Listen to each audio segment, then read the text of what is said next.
When words and sound collide, that's how Johnny Dangerous, a.k.a. Foremost Poets, defines his sound, and he does have a point. His early releases came out in the 1990s on labels such as New Groove, King Street, Night Grooves, and Nervous. It was in 1998 with Moonraker that he really did launch the missile that created havoc on dance floors across the globe, a track that one can still find lurking in the record bags and hard drives of DJs even today. When his spoken word style first emerged, they were filled with political or religious innuendos, but nowadays he focuses more on poetry. In the process, the boundaries between Johnny Dangerous and the Foremost Poets are becoming less and less apparent. There's this big confusion about who Johnny Dangerous is and who the Foremost Poets are. The Foremost Poets and Johnny Dangerous is one person. Back in 1990, with my first song, I was too shy to be Johnny Dangerous, but people would call me that, and so I just thought it would be good to be the Foremost Poets, which would give me a chance to catch my confidence. And as time picked up, I began to do Johnny Dangerous records, and I never dropped the Foremost Poets. So Foremost Poets and Johnny Dangerous is one person. There's a lot of Johnny Dangerouses out there. I've seen a Johnny Danger and a Johnny Dangerous Lee and a Johnny Dangerous, a gay rapper. But there's only one Foremost Poets, and that's the distinction.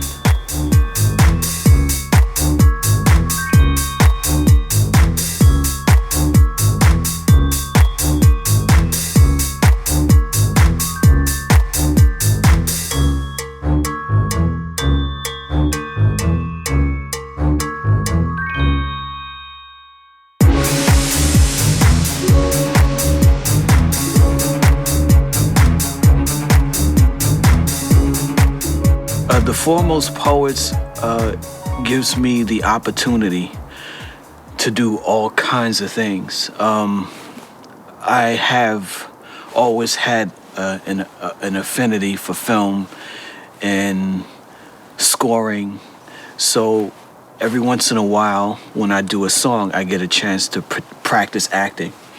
And so I'll do different voices, or I'll do different tracks, different characters, and it also helped me to gain my confidence. Things I never thought I'd do, like sing, and But the good thing is that I have produced a character with all these mini characters, and singing, spoken word, producing, and even doing remixes, and it all turned into one cluster of a personality.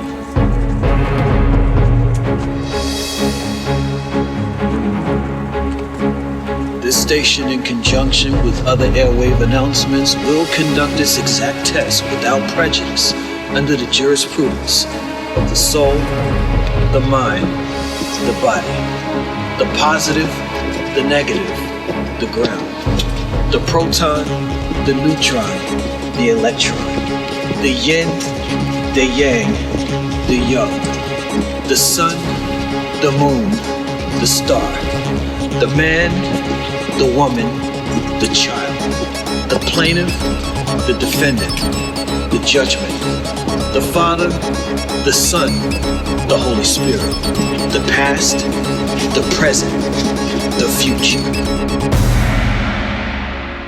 Most of my lyrics and words,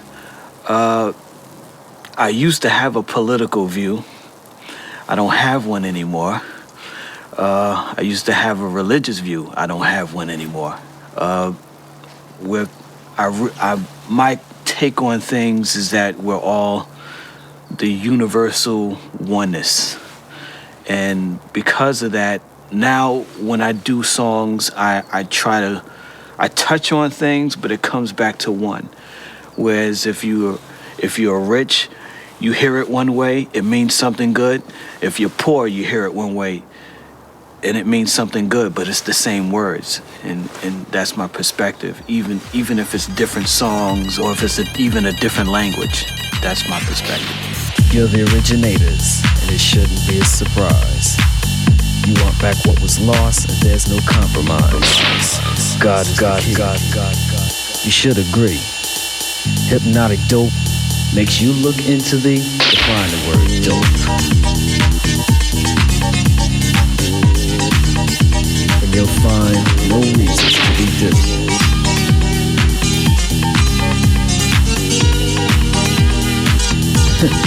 Reasons to be different. I do try to reach in my tracks a very hypnotic catch, and where I got that from hip hop. In the early days, in the early '90s, when sampling was illegal/legal, we used to try to listen to samples that would be good to rap on, and it wasn't a question of finding a good sample, but it was more of a question of finding the sample that you never got sick of hearing. It was so hypnotic and was so melodic. Even if it was raw and rugged, you just couldn't get enough of it, and it just took you in a trance. And I found that I do that in house also, and it works. And especially when drums are repetitious, there's got to be other things in it that make it worth your while, especially when repetition is so rampant. 8 minutes, 10 minutes, 15, 20-minute records sometimes. It's the same thing. But why? Because there's something in it that's either therapeutic, hypnotic, or inspirational, or just a build-up to a climax, so that's worth doing.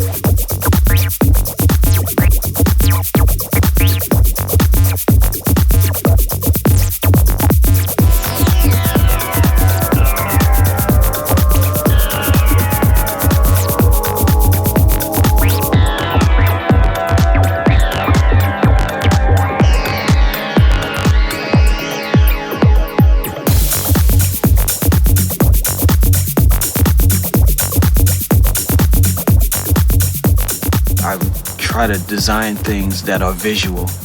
I had a hard time in the beginning making stuff that was danceable. In my early stuff, you hear more of a setting than you do hear the boom and the clap and the boom and the clap and the if you want to dance, you might not play my stuff right away.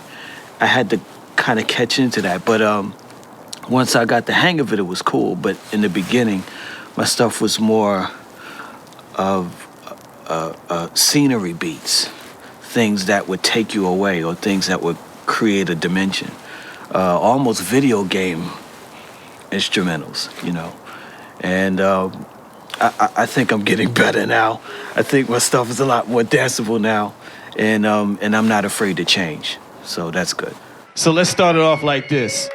I beat that bitch with a bat. I beat that bitch with a bat. I beat that bitch with a bat. I beat that bitch with a bat. I beat that bitch with a bat. I beat that bitch with a bat. I beat that bitch with a bat. I beat that bitch with a bat. I beat that bitch with a bat. I beat that bitch with a bat. I beat that bitch with a bat. I beat that bitch with a bat. When I perform live, I like to be spontaneous. I'm not exactly sure where the crowd is, but I like to feel them out. And then I'll make a decision how much I can give them. And then I'll grow with it. Sometimes people are in a bad mood. So am I gonna, just scare them into it? Or am I going to, will all pregnant women please put your legs down before something falls out? Something wild, something wacky, whatever it is, I need to know what their setting is, what their mindset is. And I think that's also the reason why I do so many different styles.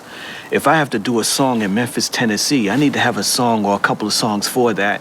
If I have to do a song in LA, I need to have some songs for that. And so I never want to get caught out there. But with my performances, the same goes. I need to be able to jump into anything. And usually I like to grab the mic and make the song more than it is, or more than they're used to. But if I feel like they like it the way it is, I'll just let them have it and then maybe move on to something else. But it's really up to them. And even with DJing, it's the same way. I sort of like to let the people pick the next record. And the same is with performances. The DJ booth is conducting a troubleshoot test of the entire system.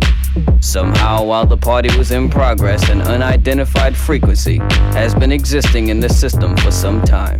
And while many of you have been made too brainwashed to comprehend, this frequency is and has become a threat to our society as we know it.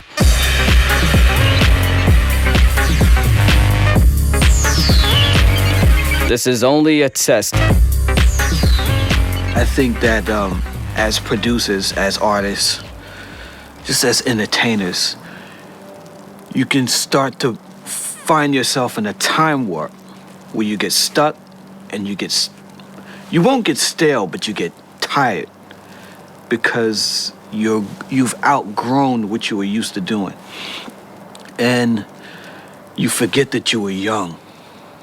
And you forget that the new generation is young. So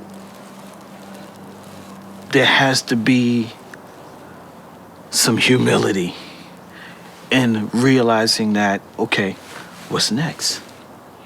Is my sound still the thing? And am I mature enough to adjust? Which, if you see great groups like the Isley Brothers, I'm talking about groups that have been around for 20 or 30 years, Kool and the Gang, singers that just keep coming back. There's something about that. It's not just business, and it's not just what's selling, but it's the adjustability. It's the, if that's the right word, just being able to adapt, and without losing your personality, without losing your soul, and without losing your common sense or your sanity. I think there's a way to do it. Moonraker, upgrading the formula. Moonraker, upgrading the formula. Moonraker, upgrading the formula.